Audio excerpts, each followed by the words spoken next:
Fuego inmenso tuve en la boca, dos caras tuve, una de viento, otra de monte. Nada en la naturaleza es humilde, nada es gentil. Con la máscara yo vi al largo diablo de la montaña atravesarme el pecho. Diabluma soy, pensé, salto alegre en las quebradas elevadas, tengo colores y 12 cuernos, soplo duro y me hago niño. No miento, mi cuerpo de hombre joven tuvo de pronto los ojos de la infancia, el mundo entero me dio asombro. Me asombré de las voces, de las estrellas, me maravillé y más que ninguna otra cosa decía bailar en medio de las balas, pero cerca mío no vi a mis amigos. La Adriana no estaba, el Julián no estaba, me pesó la lengua como un trozo gigante de nevado. Traté de decírselo al Yayshak y él apretó mi cabeza y me pidió que no huyera. Dijo, agárrate bien, espíritu guía, y ordena el universo. Eso que parece poesía, y también lo es, ¿no? Es parte de uno de los relatos que está al interior de este alucinante libro, Chamanes Eléctricos en la Fiesta del Sol, de la escritora ecuatoriana Mónica Ojeda, que está al otro lado de nuestro Zoom. Mónica, muy bienvenida, ¿cómo estás? Ay, contentísima de estar acá contigo. Muchas gracias. Bueno, yo muy feliz de hablar contigo de este libro que es una experiencia, ¿no? Dice la Mariana Enríquez acá la frase que aparece al otro lado del libro. En esta novela, Mónica Ojeda invita a un festival andino retrofuturista en la montaña, psicodelia, volcanes, desintegración y luego el lenguaje que arde y nada es lo que parece. Seguirla en este viaje, sin duda, una experiencia intensa. Y yo pensaba, mientras te leía, Mónica, en cómo jugaste con el lenguaje para reproducir este estado en el que están los personajes, porque claro, la primera parte del libro es este rave, diríamos, ¿no? Es este grupo de amigos que llegan en pares y que terminan siendo 9 finalmente y terminan todos ahí como compartiendo carpa. Pero que están todos en estado alucinado. Están alucinados por la fiesta, ¿no? Por la música, por la montaña, por el abismo, por las mismas cosas que están ingiriendo y por el dolor, uno diría, ¿no? Están todos cruzados mucho por el dolor. Así que hablemos de cómo trabajaste el lenguaje para que todo el tiempo estuviéramos en esa tensión alucinada, poética y brutal a la que tú nos invitas en este libro. Sí, yo siento que fue un objetivo principal cuando me senté a escribir la novela. Yo quería que el lenguaje acompañara las emociones de los personajes. Y los personajes, como tú bien dices, son jóvenes, pero están en crisis. Están todos atravesando una especie de crisis interior también que refleja la crisis exterior. Tienen la muerte pisándole los talones, viven en un narcoestado, han perdido familiares, amigos. Y deciden ir a un festival de música un poco para recordar que son jóvenes, ¿no? Y que tienen derecho a reclamar una imaginación futura. Entonces tenía claro que me interesaba esa relación entre música y deseo, ese deseo de vivir que tiene la música y que nos impulsa a seguir adelante, ese deseo de goce, pero también la música tiene otra cara, que es el abandono y el miedo, ¿no? Esa Ujú. experiencia de abandonarse a la música y también de temer, porque la música pone el cuerpo muy frágil, Mm, muy sensible al entorno. De repente todo te duele más y todo te gusta más. ujú. Hay una potencialidad enorme en la corporeidad de la música y yo pensaba, bueno, ¿cómo hago para que el lenguaje transmita lo que un cuerpo hipersensibilizado por la música, pero un cuerpo que está dolido y que por lo tanto en esa hipersensibilidad despierta traumas, despierta deseo, despierta necesidad de goce, pero también hay un ritmo ahí pulsante que es el ritmo de la vida, ¿no? ¿Cómo hacer que la palabra agarre ese ritmo, ¿no? Y trabajé mucho pensando en cómo el ritmo del pensamiento es muy musical, ¿no? La escritura busca mucho orden, pero el pensamiento es musical en el sentido de que hay repetición y variación y que no siempre es ordenado, que tiene como una cosa mucho más del deslizamiento. Y por eso la primera parte de la novela es bastante coral, con un movimiento de discurso de personajes que un poco a veces parece que cantan, otras veces te están contando cosas que parecen alucinadas, otras veces te confiesan sus sentimientos, en una especie de mezcla, ¿no? Que es un poco eso, como tú mismo dijiste, colindando con lo alucinado, con el delirio, ¿no? Pero Ujú. también con lo sensible. Ujú. Sin duda, de hecho, el primer relato, el de Nicole, que luego va a volver a aparecer varias veces, ella dice, permanecimos en la tienda hasta que el poeta se puso a recitar sobre el escenario. Salimos a escucharlo y temí que las palabras me hicieran algo que yo no quería.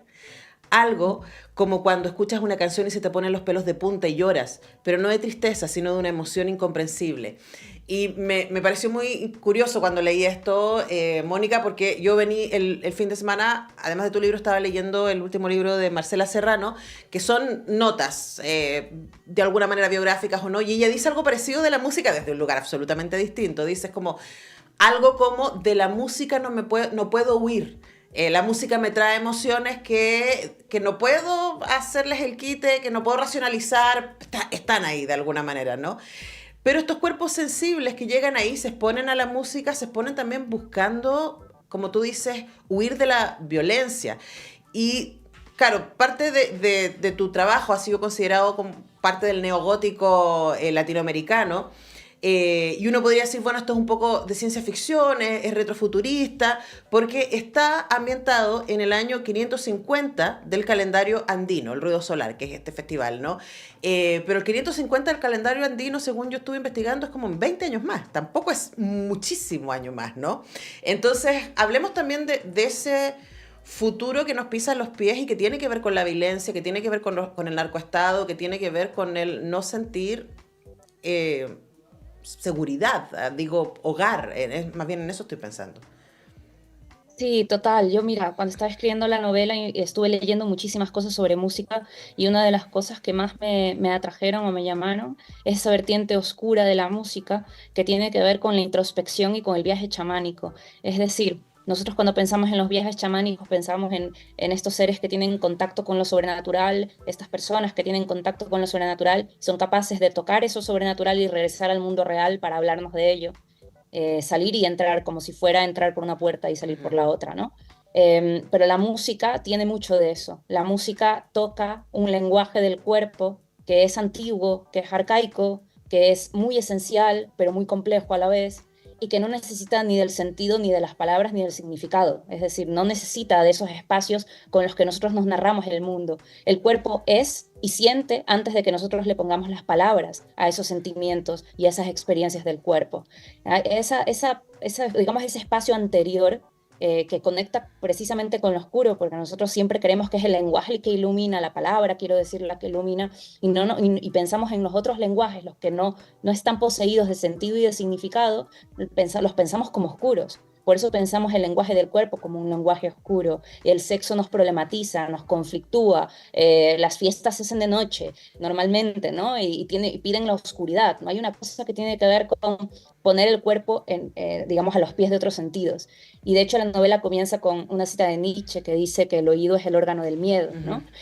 Va por esa parte, ¿no? Yo recordaba una cita de Boesio que dice que cantando se hace más dulce el llorar y que habla sobre cómo la música está siempre conectada, no solamente con la parte oscura de la que estamos hablando, sino también con la muerte. Y eso a veces se nos hace raro escucharlo porque nosotros pensamos en la música y pensamos en lo festivo, pero es que la fiesta se hace en medio del duelo. O Ujú. sea, si hacemos fiestas es porque el mundo es hostil y porque perdemos cosas. Y festejamos aunque perdemos cosas.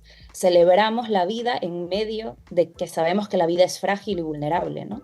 Claro, y además eso es especialmente certero en el mundo andino, Ujú. ¿no? Que en donde hay estas fiestas, estos carnavales, ¿cierto? Pero esos carnavales está lleno de diablos, ¿cierto? Está lleno de sombras, están jugando todo el tiempo. Y acá, en esta novela, Chamales Eléctricos en la Fiesta del Sol, de Mónica Ojeda, con quien conversamos hasta ahora, está esa mezcla de la música como un espacio liminal, diríamos, como un espacio sublime, están las cantoras, está este espacio, pero también me llamó mucho la atención, Mónica, y te quería preguntar por eso. Hay un personaje, Pam, que es melómana, dura, pura y dura, ¿cierto? Y está todo el tiempo hablando de música, pero también de música popular, de Timmy, Jeff Buckley, de Nick Cave, ¿cierto? Está trayendo, en cualquier momento esperaba que apareciera Dead Can Dance, porque va ahí como muy en la línea de lo que también Total. está contando, ¿no? De cómo los instrumentos de los tambores llevan la vida y la muerte de los seres que les habitaron esos cueros antes, ¿no?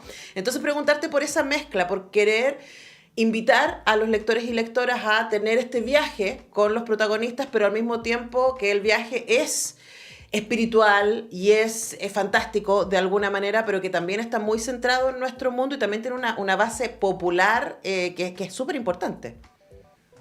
Sí, sin duda, porque ellos van a este festival y es una música híbrida la que está sonando todo el tiempo en la falda del volcán, ¿no? Y además pasan muchas cosas con ellos a nivel psicológico, ¿no? Como dije antes, son personajes que han perdido cosas. Una de las protagonistas, yo diría quizás la protagonista, en realidad va al festival solamente como excusa para después del festival ir a visitar al padre que la abandonó. O sea, que no solamente están violentados por el narcoestado, sino que también experimentan el abandono, el sentirse abandonados desde una perspectiva familiar, vienen de hogares desestructurados, etcétera, etcétera, y van a la música como un lugar donde poder articular un nuevo cuerpo político. No es que lo describan de esa manera. Ujú. Son personajes que no hablan, digamos, en sentido político y sin embargo lo que hacen es muy político, porque frente al miedo que paraliza el cuerpo, ellos se van a bailar y Claro. se van a bailar y a cantar y van a experimentar esa sensibilidad de la música que es peligrosa porque, como bien dice Nietzsche, el oído es el órgano del miedo, no solamente te lleva al goce, sino que también te lleva hacia el derrumbe, porque te hace confrontar lugares muy blanditos de tu propia experiencia que igual te hacen entrar en estados de catarsis, en estados extáticos, en estados de trance. Y eso creo que todos lo hemos experimentado en fiestas o en algunos momentos a veces íntimos, el hecho de que la música es capaz de repente desnudarte por dentro, realmente hacerte confrontar imágenes poéticas, escenas, memoria, etcétera, etcétera. Entonces todos estos personajes trabajan con la música o se acercan a la música y al baile y a la poesía un poco con una sed de ser capaces de despojar sus cuerpos de miedo, pero para despojar el cuerpo de miedo tienes que entrar en el miedo. Por eso también son capaces de ver imágenes, de proyectar imágenes, un poco de la realidad daimónica, ¿no? Ujú. Ven cosas que son imposibles, pero que son cosas que más que nada lo importante no es si son reales o no, lo importante es por qué esas cabezas en ese lugar invocando la música con todo el pasado que les pisa los talones, por qué de repente ven ballenas saliendo de volcanes, de cráteres volcánicos, por qué ven caballos ciegos en medio de la tormenta, por qué ven a una chica caminando al revés, es decir, por qué ven estas cosas, probablemente porque son imágenes que les dicen algo de sus propios miedos y de sus propios lugares de fragilidad, ¿no? Sí, además que yo creo que van buscando la música, y aquí hay como hipótesis lectora, Mónica, no sé si sirve, ¿no? Pero también porque van buscando pertenecer. Yo siento que todos ellos se sienten muy despojados de pertenencia, ¿no? Cuando hablaba de esta inseguridad en este narco estado en el donde ellos viven, que arrancan porque murió, le dispararon al papá, le dispararon al hermano, ellos perdieron familia, entonces van buscando un sentido de pertenencia. Para terminar, quería preguntarte respecto a ese sentido de pertenencia en el contexto del mundo andino, porque pensaba que es muy delicado, y a mí me encantó cómo lo haces, pero es muy delicado meterse al mundo andino, ¿cierto? Y ser respetuosa con esa tradición, ¿cierto? Y al mismo tiempo jugar con esa imagen, ¿no? Y dar la vuelta y meter guitarras eléctricas y meter rave ahí adentro, ¿no? Y al mismo tiempo los personajes son súper respetuosos con que todo eso está pasando, esta fiesta está pasando en un contexto sagrado, en medio de la montaña, mirando los volcanes, ahí en el abismo de la naturaleza, ahí esos cruces. Cuéntanos respecto a ese ejercicio, ¿no? De levantar lo andino como algo que es ancestral, pero también contemporáneo. Sí, es que totalmente es justo lo que tú acabas de decir.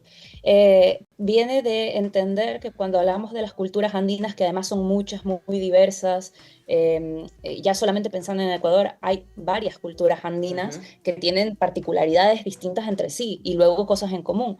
Pero bueno, entender que esas son culturas que están vivas, que ujú. sí son ancestrales, pero que al estar vivas todavía producen tanto arte como pensamiento, como también espacios de intercambio cultural, que no son culturas que están estáticas, inamovibles, como estatuas muertas, que miramos hacia un pasado intocable que nunca ha cambiado. Solo lo muerto no cambia.